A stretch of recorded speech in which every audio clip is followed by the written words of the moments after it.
Eh bien, bonjour mes amis, pour une nouvelle vidéo en exclusivité sur ma chaîne YouTube. Je suis encore très heureux de vous retrouver pour une nouvelle vidéo. On est dimanche 6 février 2022 et konnichiwa mes amis.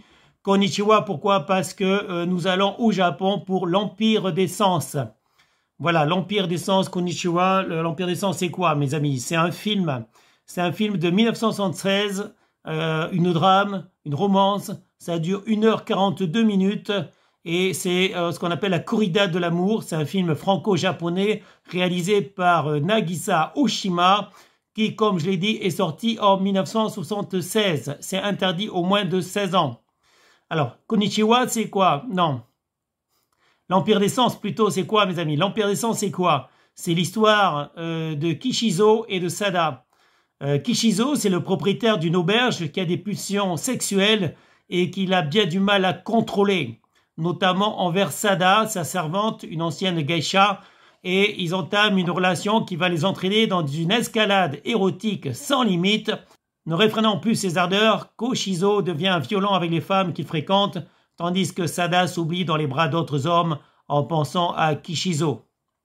Voilà, donc on va faire un peu le point, mes amis, sur ce qu'est une servante et sur ce qu'est une geisha. Donc là, on est à l'ère d'Edo parce que c'est un film, comme je l'ai dit, c'est un film qui est sorti en 1976, mais ça parle de, comment dire, de l'histoire d'amour entre le maître d'un bordel, on va dire, le maître d'un bordel qui s'appelle Kishizo, c'est le propriétaire d'une auberge un peu spéciale puisqu'elle accueille, comment dire, des courtisanes, c'est-à-dire des prostituées, et geisha, c'est pas exactement une courtisane. Geisha, c'est au Japon une artiste. C'est une dame de compagnie qui consacre sa vie à la pratique artistique raffinée des arts traditionnels japonais pour des prestations d'accompagnement et de divertissement pour une clientèle très aisée. Donc, on va faire un peu la différence entre les courtisanes et les geishas. Donc, c'est vrai qu'on confond souvent les courtisanes qui ne sont pas des geishas parce qu'elles ne sont pas obligées d'avoir des relations sexuelles avec les clients. Donc les courtisanes, elles travaillent dans des maisons, on va dire des maisons closes, elles se prostituent, alors que les geishas, c'est plutôt des artistes. Mais dans le film franco-japonais, de 1976, L'Empire des Sens, on voit que, enfin il est dit plutôt que Sada, la jeune Sada, toute innocente, toute jolie, toute belle, toute fraîche, en fait c'est une ancienne geisha et moi, je ne suis pas sûr que ce soit vraiment le cas. En tout cas, pour payer les dettes de son ancien amant, elle va se prostituer. Elle va se prostituer dans la maison close de Kishizo. Et on voit par exemple, dans le film L'Empire des Sens, on voit par exemple des geishas qui jouent de la musique et notamment pendant que le client a des relations avec des femmes. Il y a d'autres femmes qui sont là, qui jouent de la musique. Et parfois même, on voit Kishizo faire l'amour, on va dire, faire l'amour avec une geisha. C'est-à-dire que la geisha est sur lui. La geisha joue de la musique, joue d'un instrument. Et pendant que le propriétaire Kishizo, le propriétaire de la maison close, en fait, la pénètre. Voilà. Donc en fait, je pense qu'on fait un grand mélange dans ce film. On fait un grand mélange entre les courtisanes et les geishas, mais ce n'est pas grave, mes amis, ce n'est pas grave. Donc, je voulais juste faire la différence entre les geishas et les courtisanes. Une geisha n'est pas obligée de se prostituer. Une geisha, qui est appelée aussi geiko ou geiki, geiko ou geiji plutôt, c'est une artiste. En fait, c'est une dame de compagnie, voilà, qui consacre sa vie à la pratique artistique des arts traditionnels japonais. Et elle n'est pas obligée de se prostituer. La geisha n'est pas obligée de prostituer, mais enfin, on est à l'ère d'Edo. Et donc, voilà, donc on n'arrive pas toujours à faire la différence entre les courtisanes et les geishas. Et là, il s'agit d'un film franco-japonais, comme je l'ai déjà dit, L'Empire des Sens. Et il s'agit d'un drame, d'une romance. Et même s'il ne s'agit pas d'un film pornographique, mes amis, il y a quand même des scènes très crues. Il y a quand même des scènes d'amour, évidemment. Et on va dire qu'il y a des scènes où on voit tout, quoi. On voit tout. Donc l'intimité des hommes et l'intimité des femmes est carrément montrée. vous en prenez plein la vue, voilà, vous en prenez plein la vue. J'ai dit que c'était un film de 1976, l'Empire des Sens, mais il n'a pas si mal que ça vieilli. Effectivement, il est un peu vieilli. Il a un peu vieilli, surtout avec, comment dire, les coiffures des femmes. Les chignons, les coiffures des femmes, moi, c'est pas mon truc. Moi, j'aime bien les cheveux longs, les cheveux qui sont détachés, pour les femmes, en fait. Et j'aime pas les coiffures très compliquées des courtisanes ou des geishas de l'époque au Japon. Donc, je préfère l'époque de maintenant. Et même si on va au Japon, en fait, les femmes n'ont pas ces habits de geisha, ces habits de courtisane. On n'est plus à l'ère des dos, mes amis. On est au 21e siècle. Voilà. On est en 1922. En 2022, excusez-moi, on est en 2022. On est en 2022. Voilà. On est en 2022, mes amis. Et donc, les coiffures des femmes sont complètement différentes de ce que c'était à l'époque. Donc, pour en venir à ce film, L'Empire des Sens, je vous incite à le voir, même si c'est un film ancien. C'est un film que j'aurais aimé voir avec une amie. Malheureusement, cette amie m'avait promis de venir, mais elle n'est jamais venue. Donc, je l'attends toujours. On devait voir ce film ensemble et en fait, je l'ai vu tout seul. Donc, je suis un petit peu déçu d'être obligé d'avoir vu ce film tout seul aujourd'hui, ce matin même. Donc, voilà, c'est un film qu'on aimerait partager avec quelqu'un. Mais vous pouvez quand même le voir tout seul. Il y a de bonnes scènes. Il y a des scènes quand même vraiment très très bizarres, mes amis. Il y a des scènes quand même qui sont assez étranges. Je ne sais pas comment expliquer, il faut vraiment le voir. Donc c'est vrai que le film, par moments, il a un peu vieilli, mais vous verrez des scènes quand même très intéressantes, des scènes très très bizarres. La jeune fille qui s'appelle Sada, bon, je crois qu'elle est un peu maso.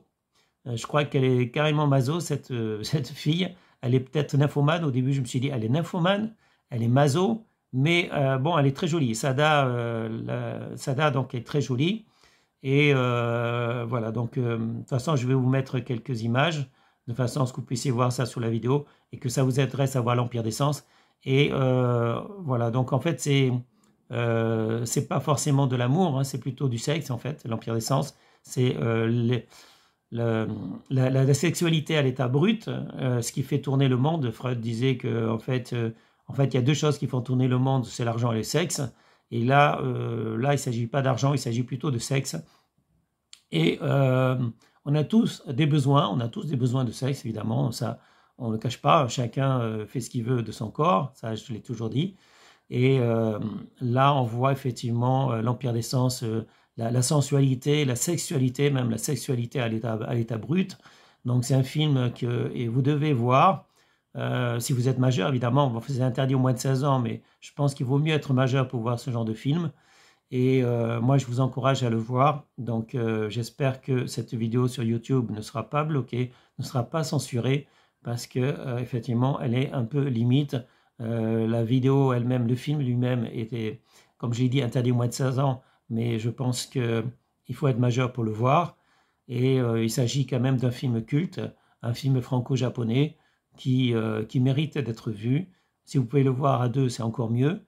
Mais voilà, donc c'est un bon film, et assez chaud, assez chaud. On est quand même dans la sensualité, dans la sexualité, avec évidemment des courtisanes japonaises. Des courtisanes japonaises, pas de notre époque, parce que notre époque, c'est complètement différent, je l'ai déjà dit. Par exemple, les bordels au Japon sont interdits aux étrangers. Les étrangers ne peuvent pas venir, c'est marqué aux devantures des bordels, en fait, si vous voulez. Pourquoi les bordels japonais sont interdits aux étrangers? Il y a deux raisons à cela. Déjà, les étrangers, ils ont des sexes beaucoup plus gros que les Japonais. Les Asiatiques ont des petits kikis, des petits sexes, en fait, si vous voulez. Et donc, voilà, pour ne pas blesser les prostituées japonaises, on demande aux étrangers de ne pas venir dans les bordels japonais.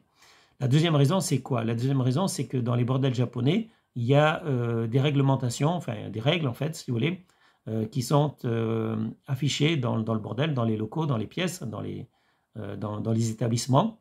Et si vous ne lisez pas bien le japonais, vous ne comprenez pas. Donc, il faut vraiment, pour un étranger, il faut vraiment qui sache bien lire le japonais pour comprendre en fait les règles qui dictent en fait l'établissement, les maisons closes. Et c'est la deuxième raison en fait pour laquelle le gouvernement japonais interdit aux étrangers de venir dans les bordels japonais. Donc si vous allez au Japon, normalement, en tant qu'étranger, si vous n'êtes pas japonais, vous n'aurez pas droit à rentrer dans les bordels japonais. Après, il y a des japonaises dans la rue, hein, il y a des jeunes femmes qui vendent de leur charme, que vous pouvez ramener dans votre hôtel, ça c'est tout à fait possible.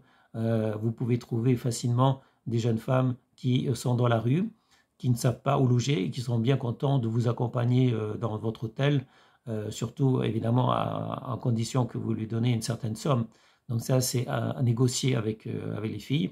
Voilà, au Japon, vous trouverez facilement la nuit, le soir en fait, des filles qui veulent dormir dans un hôtel et qui n'ont pas le choix, pas d'autre choix que de chercher un client.